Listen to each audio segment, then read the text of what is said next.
What's going on, guys? I'm Philip, and this is the fourth video in my How to Fly with a Clipped Wing motivational video series. And initially I meant for today's video to be some of my thoughts about what it means to have a positive mindset.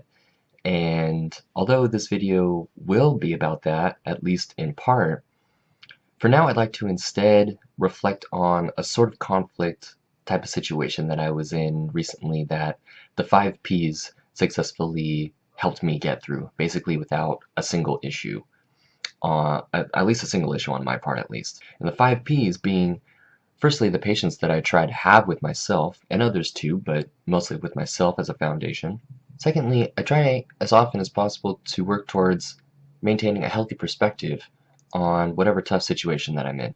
So after patience and perspective, the third P involves aiming for a positive mindset as I work through whatever it is that I'm trying to work my way through. The fourth P is perseverance, and by that I mean the willingness to at least try to endure applying the other 4 Ps to the situation that I'm in for as long as what is necessary, of course within the constraints of maintaining healthiness, to try to make the healthiest decisions for however long the situation may end up demanding of me. And finally, the fifth P is passion, and by that I mean that I try to incorporate the things I'm passionate about into my everyday life and my everyday decision making.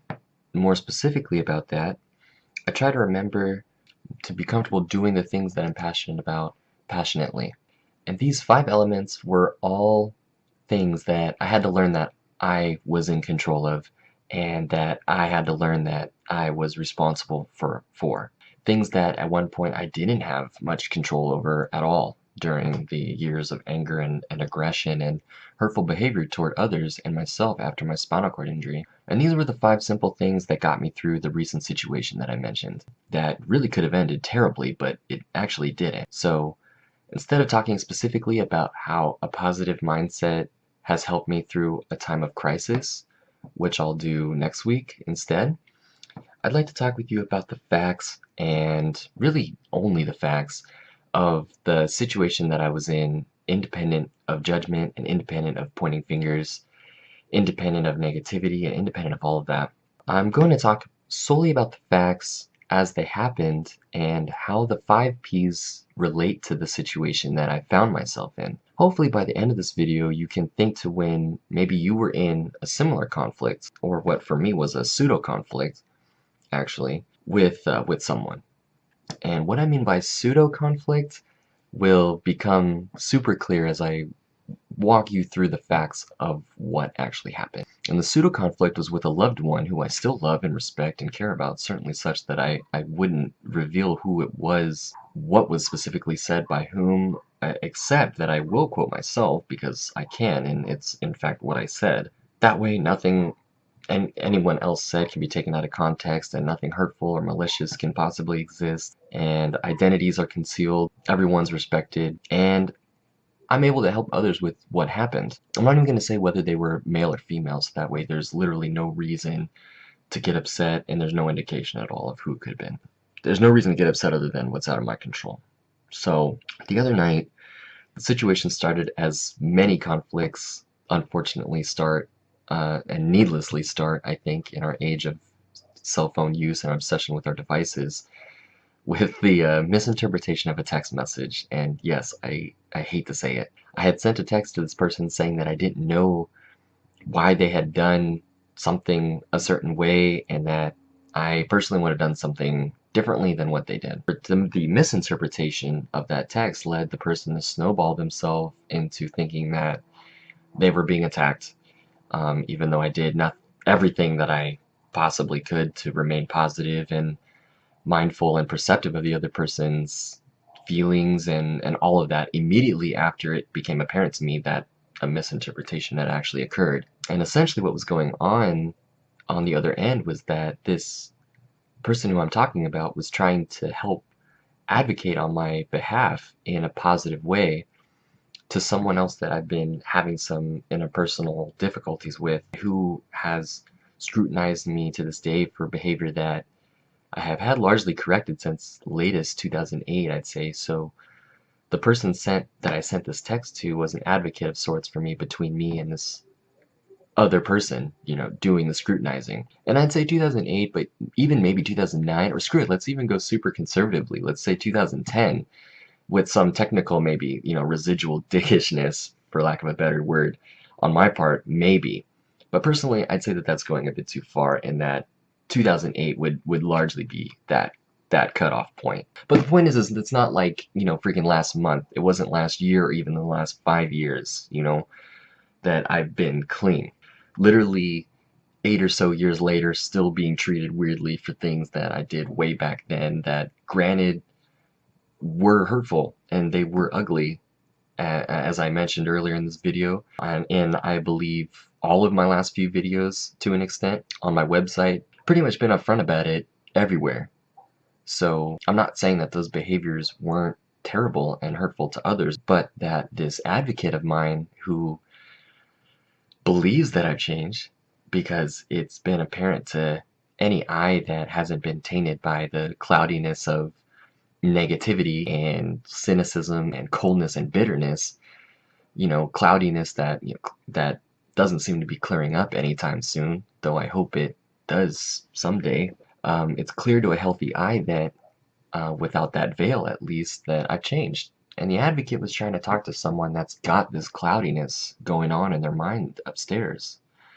So, as you can see, the word choice of that advocate trying to help me was pretty crucial in that sense. This advocate, in my opinion, could have articulated this positive growth of mine that I've had for almost 10 years, 8 years clean, remember, a bit more accurately and positively in what they were saying to the other person that I needed help with. I never said that the advocate should have done so, or that they were wrong for saying what they said, or anything like that at all. And at no point in the whole situation did I ever actually accuse this person of that. Because it's okay that people do things differently than we do them, and that they say things differently than we would say them. And I was never mad. I wasn't at all disrespectful, but instead I was inquisitive, thoughtful, and positive, and never had a negative or aggressive tone with this person, apart from what the advocate was conjuring in their own mind, that they later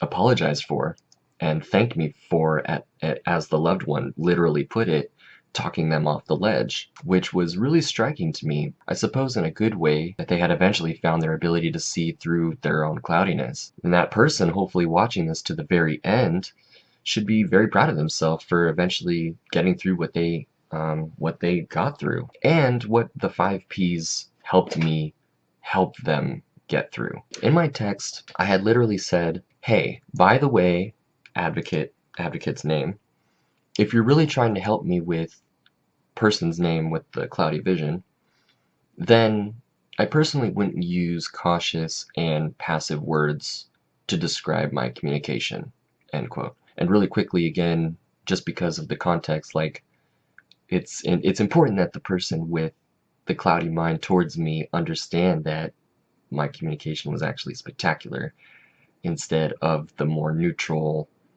albeit not negative, adjective that the advocate initially chose to use. Spectacular composure and healthiness on my part in an otherwise shaky discussion that the advocate and I had just had the night before. So this is what this is referring to. My message continued with this, quote, because last night I did fantastically. I did ridiculously well to conduct myself and to maintain control and composure, to find middle ground and not be rigid.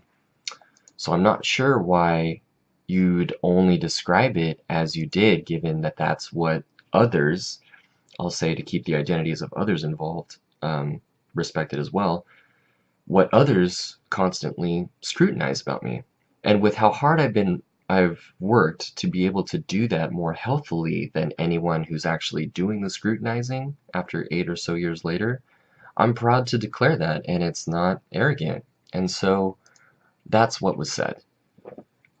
When I saw this advocate loved one sometime later, the person immediately seemed to me to be on the defensive based on their language, their body language, their tonality, apologizing profusely for, as only they had put it, doing the wrong thing, saying the wrong thing, reading me back my text in a frighteningly misdirected and negative tone that I had not at all intended. They were bewildered that I'd say something so negative, it seemed, I suppose. And to me, it seemed, reading it back, it seemed to me to be more positive and affirmative, personally.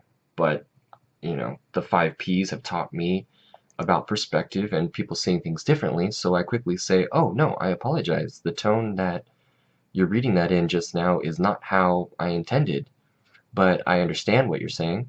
I made it verbally clear to this person that I meant the words in the text just as they are factually, and I didn't mean for any negativity to be a part of it at all. And I had to explain that that has to do with how you're reading that to yourself in your own head. You know, it makes no sense to inject your own biased tone into a text that then assume that your interpretation is correct, and then to go a step further and treat the other person as if your interpretation is the fact.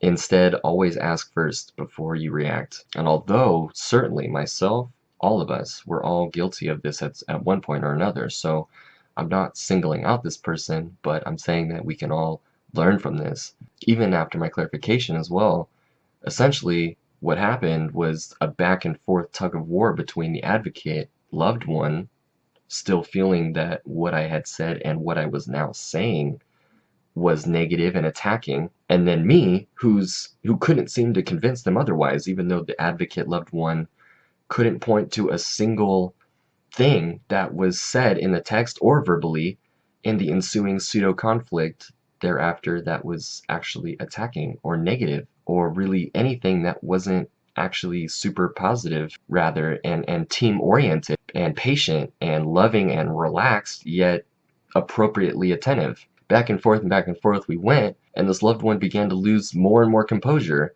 started losing sight and losing clarity very obviously, while I stood there perplexed, trying to understand what the advocate, loved one, was even talking about, not even arguing with the person or getting mad or anything, even though this was coming completely out of nowhere and really escalating quickly, just trying to understand what's going on. You know, this was totally needless and ironic, by the way. The irony being that the advocate was acting with me in that moment with super unhealthy and uncontrolled behaviors and knee-jerk frustration, yet I was the one being scrutinized by the other person that the advocate was supposed to be helping me with, and how they scrutinized me for the potential to exhibit these behaviors that I haven't done in years.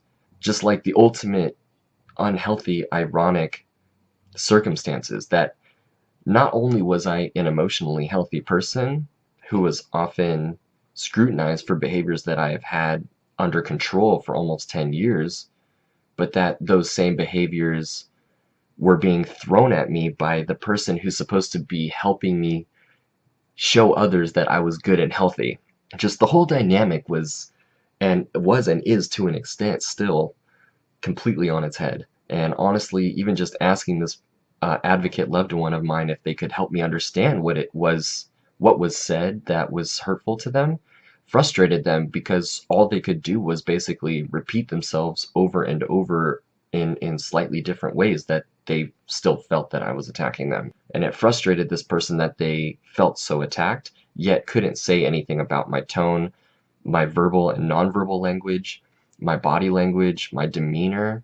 You couldn't even describe what was specifically about my questions that were causing this person to feel attacked. Nothing. So on and back and forth we went, as I tried all that I could to stay positive with them and keep reminding the struggling loved one that I was on their team, that I loved them, that they did nothing wrong, nor had I accused them of doing anything wrong, that they weren't being attacked. I mean, I literally couldn't emphasize these positive things enough, that they were raising the ramparts and their defenses for an aggressor that was not only explicitly verbally deemed to be non-existent, but that was completely furnished in their own mind. They were their own enemy. since the very beginning of the misinterpretation of the text, now causing a huge upheaval for reasons that they themselves manufactured. It was just craziness. They were their own undoing.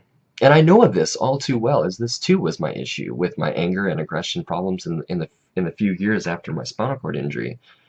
In this particular situation, I tried to keep my perspective healthy on what the facts were, what was actually explicitly said, both in the text and verbally from then on, and making the distinctions between the reality of what was explicitly said compared to what was subjective and open to interpretation, and what information was needed to understand where the other person was coming from. I tried to stay as positive and affirming as possible, and certainly I had persevered through that lengthy time in this pseudo conflict that, as this loved one essentially argued with themselves for an hour or an hour and a half and worked themselves up to an end that was honestly pretty frightening. Frightening to me only because I still really loved this person, and because it seemed that no matter what amount of patience and perspective and positivity and perseverance that I had with them, they couldn't get it out of their head, out of their own head, that they were being attacked. That night, I realized that sometimes it doesn't matter how healthy you try to be. No matter how positive you try to be, or how much change you've gone through, or how much change you're willing to still go through, that it's an ongoing thing, that there will always be others that are so convicted in how they view things and the things of the past that they clutch onto for dear life for some reason, even if it's negative and unhealthy, but it's comfortable for them, that you need to know when it's really for a fact no longer something that you've done wrong. When you've put in a thorough helping of each of the 5 Ps in a conflict, or even a pseudo conflict like this one, and you use those 5 Ps the best you can to make sure that you are as healthy in the situation as you can be, and you've gone to the years of therapy sessions to understand yourself better, and you do the talking to yourself of what you know you should be doing as the right things in life, and treating people the right way. And when you've sat through the years of unhealthy scrutiny from others because that's what's comfortable for them, instead of looking at themselves in the mirror. When you've written out the daily or weekly short-term goals for yourself. When you've consciously not allowed yourself to succumb to the anger and the fear and the pain of the dark side, you could say, when you've done all of this and put in all of that effort, then you must not allow yourself to succumb to that negativity and the negativity that others might have at a given moment in time, no matter if their cloudiness is temporary or seemingly forever lasting. And in this situation, holding on to the P's helped me remain independent of all the turbulence that that person in this pseudo conflict was generating for themselves, who was supposed to be my advocate and someone I love and someone who supports me.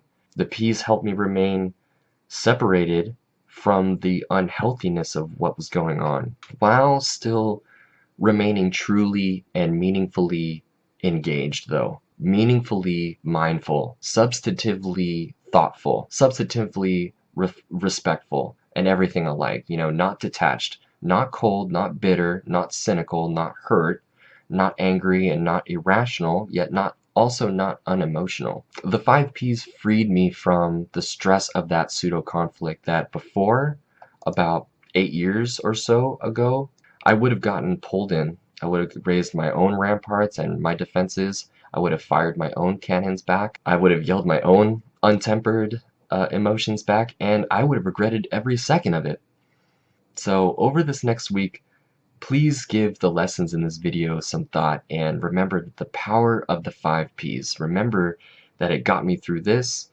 So see what patience, a healthy perspective, a positive mindset, enduring perseverance, and a passion to love and respect yourself and others can get you through.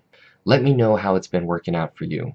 I'd love to hear from you. And some of you have already been awesome and have, well, all of you have been awesome, but some of you have even left comments on the website and on my blog, on my Facebook page, about how the 5Ps have been helping you out, even in this past month or so that I started releasing motivational content. And this is only just the beginning. So please subscribe to my YouTube channel, like and share my Facebook page titled How to Fly with a Clipped Wing. Share this post with your friends on social media, and feel free to visit my website for lots of great additional information and motivational speaking services, whether you're a part of a business or an organization or a school or university. I'm here for you, and I'm here for you, and I'm here to talk to your people. Tune in next time as I continue on with the 5Ps, as I share some of my thoughts on how a positive mindset has helped me succeed through one of the most critical and dangerous, indeed life-threatening situations that I've ever been in. I'll see you then, and remember, with the 5Ps at work, we can learn how to succeed through the difficult times that can sometimes really weigh us down. Or in other words, with the power of the 5Ps, we can learn how to fly despite our clipped wings. And I'll see you then.